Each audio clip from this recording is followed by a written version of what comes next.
মধ্যরাতের হাহাকার। রাত তখন ঠিক ৩টা। ঘর নিস্তব্ধ, বাতাসও যেন থেমে আছে। শুধু দেয়ালে ঝোলানো পুরনো দাদার ঘড়িটা টিক টিক টিক করে বাজছে। সেই টিক টিক শব্দ যেন পুরো বাড়িটাকে গিলে ফেলছে। অর্ণব বিছানায় শুয়ে ঘুমোতে পারছিল না। চোখ বুজলেই মনে হচ্ছিল কেউ যেন তাকিয়ে আছে। হঠাৎ বুক ধক করে উঠল। কানে স্পষ্ট ফিসফিস, অর্ণব উঠো। সে ঘামতে ঘামতে উঠে বসল। চারদিক ফাঁকা, অথচ কানে এখনো প্রতিধ্বনি বাজছে। ঘড়ির কাঁটা হঠাৎ থেমে গেল। টিক টিক শব্দ বন্ধ। এক নিস্তব্ধতা, এমন নিস্তব্ধ যা বুক চেপে ধরে। ঠিক তখনই ঘড়ির কাচের ভেতর থেকে ঠক ঠক শব্দ আসতে লাগলো, যেন ভেতরে কেউ আটকা পড়ে আছে। অর্ণব ভয়ে জমে গেল। ধীরে ধীরে ঘড়ির ভেতর থেকে একটা হাত বেরিয়ে এলো। কালো, শিরা ফুলে থাকা নখগুলো লম্বা আর রক্তে ভেজা।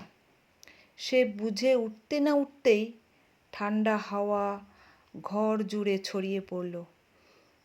বাতাসে এক অচেনা গন্ধ, কাঁচা মাংস আর পচা রক্তের।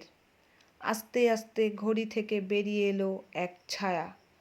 লম্বা, কুঁজো হয়ে দাঁড়ানো, মুখ নেই, শুধু ফাঁকা গর্ত, আর সেখান থেকে ঝরছে কালো তরল। সেই ছায়া ধীরে ধীরে অর্ণবের দিকে এগিয়ে এলো। অর্ণব চিৎকার করতে গেল, কিন্তু গলা দিয়ে কোনো শব্দ বের হলো না। সে দেখল ছায়াটা তার ঠিক সামনে এসে থামল। মাথা কাত করে তাকিয়ে আছে।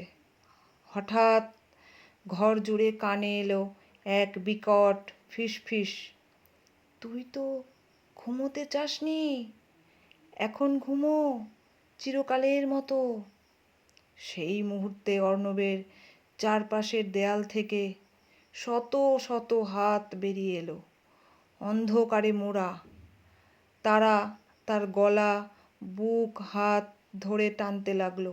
অর্ণব প্রাণপণে মুক্তি পাওয়ার চেষ্টা করলো, কিন্তু হাতগুলো যেন লোহার মতো শক্ত। তার বুক চেপে আসছিল, শ্বাস নিতে পারছিল না। হঠাৎ আবার ঘড়ির কাঁটা চলতে শুরু করলো। Tick tick tick. প্রতিটি টিক যেন তার বুকের ভেতর ধাক্কা দিচ্ছে। শেষ যে জিনিসটা সে দেখল, সে ছায়ার মুখে এক বিকৃত হাসি ফুটে উঠছে। তারপর সব অন্ধকার। সকাল হলে বাড়ির লোকেরা দেখে অর্ণবের নিথর দেহ ঝুলছে দাদার ঘড়ির কাঁটার সঙ্গে। কিন্তু আশ্চর্যের ব্যাপার, ঘড়িটা আবার থেমে গেছে ঠিক ৩টে বেজে।